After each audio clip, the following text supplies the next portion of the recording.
There's no point in taking all the effort to make a video, to find the story, to go out and shoot it, to write a script, to cut it together, to put in the music. There's no point in going through all that effort if no one wants to watch it. And what makes people want to watch a video? The same thing makes people want to watch a TV show or a movie. It's not about how it's shot and how it's lit and how you're wired and all that stuff. I mean, that's secondary. It's about telling a great story. If you can learn to tell a great story in video, you can get viewers all the time. They'll come to you the way you come to a Netflix series or a movie or something like that. So what is the secret of great storytelling in video? That's what I'm going to tell you about in this multi-part series. So I'm going to start by telling you a story of how I discovered what a great story is in film and video. And the way I learned it has a great lesson for you. And of course, it's a great story. At least I think it's a great story.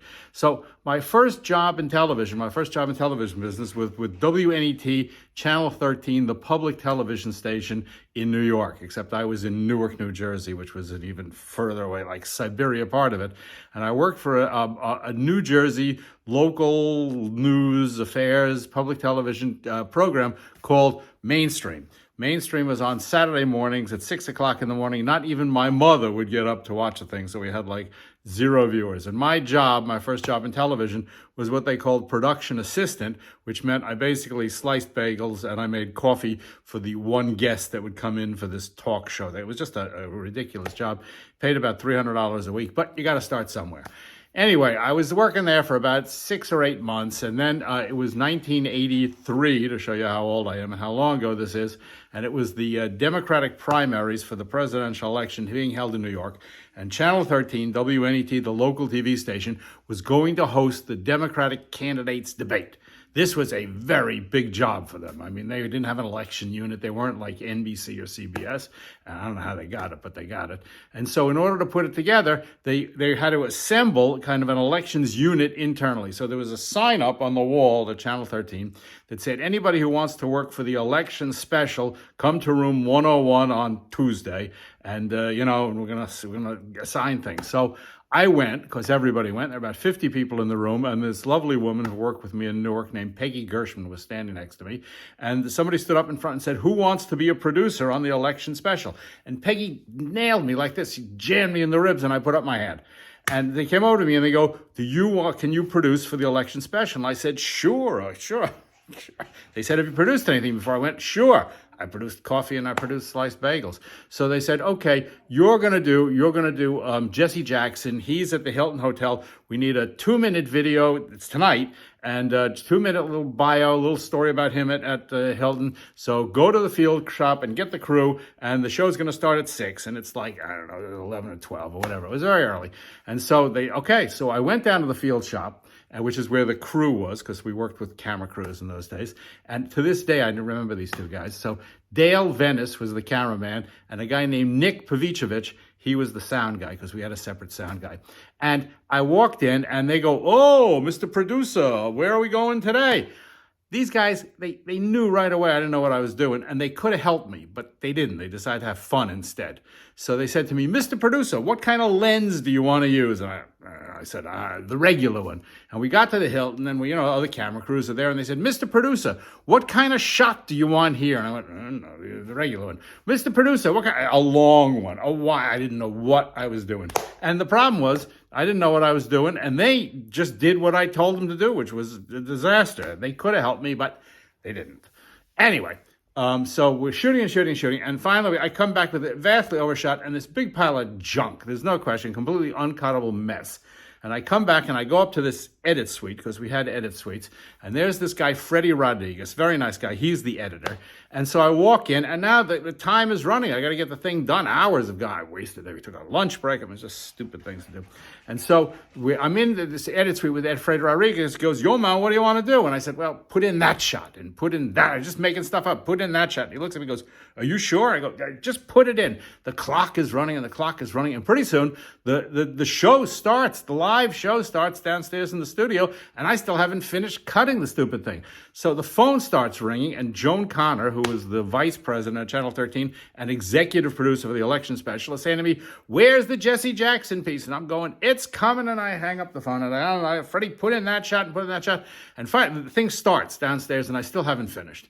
And so Freddie, we finished thing and I pop it out and we're like a half hour into the election special and I go running down the hall, down the stairs, into Studio 1A, whatever. It was a giant control room. And inside is every PBS executive. The place is packed because it's a big event. And there's Joan Connor at the top of this big like Captain Kirk chair directing the shots. And through the glass, you see the debate thing going on. And I go, here's the Jackson piece. And she goes, about time, give it to me. So I gave her the tape. It was on a U-matic tape. And she puts it into a deck next to her to look at it before it airs. And she airs about, 30 seconds of it. Ran about 2.5 minutes. And she pops it out. And she stands up and she holds it up. And she goes, this is shit. That's what she said. And she throws it against this glass wall. And the thing breaks. And she says, get out. You'll never work in this industry again. That was pretty intense. I mean, for my first experience, that was pretty intense. So I slink out of the room, mortified in front of every major executive at Channel 13 at PBS. And I go back to Newark, cutting bagels and all that kind of stuff.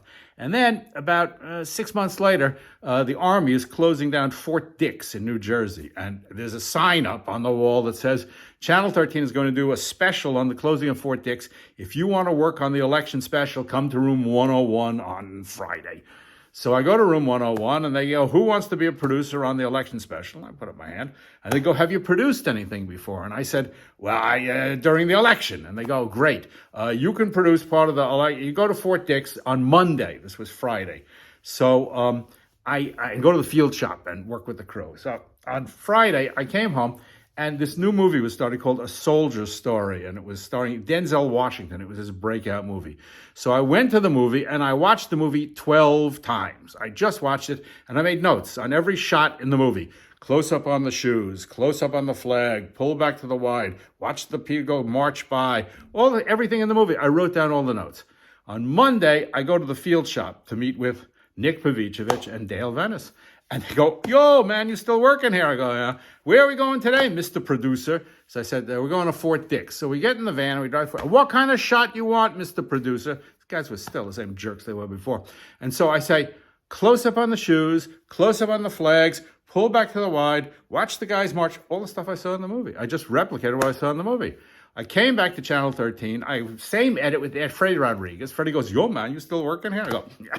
So he goes, what do you want to do today? I said, close up on the shoes, close up on the flag, pull back to the wide, march through the thing. And I cut the movie together. I just went to Fort Dix and I replicated the movie I had seen in the movie theater. So the thing airs, and it's so popular, it gets picked up by the national feed by McNeil there. I get all these plaudits. Joan Connor calls me up, and they make me a producer for PBS based on what I had done. All I had done was reproduce the movie. The secret to great visual storytelling is right in front of you. Just turn on Netflix. Watch your favorite movies by the world's greatest directors and cinematographers, Steven Spielberg, Martin Scorsese, whoever, it's there and it's free. I mean, besides your Netflix subscription. It's there for you to watch. Look at it shot by shot, frame by frame. This is how I learned how to make great videos, regardless of what the topic was. And what I've done in my career, and it's been like 35 years, and I've built and designed television stations and networks all over the world and help people to do this, is we take news or stuff like that, and we marry it to Netflix or Hollywood movie-making storytelling techniques. And when that happens, all the stations we work with, they go to the #1 rating because it's things that people actually can resonate.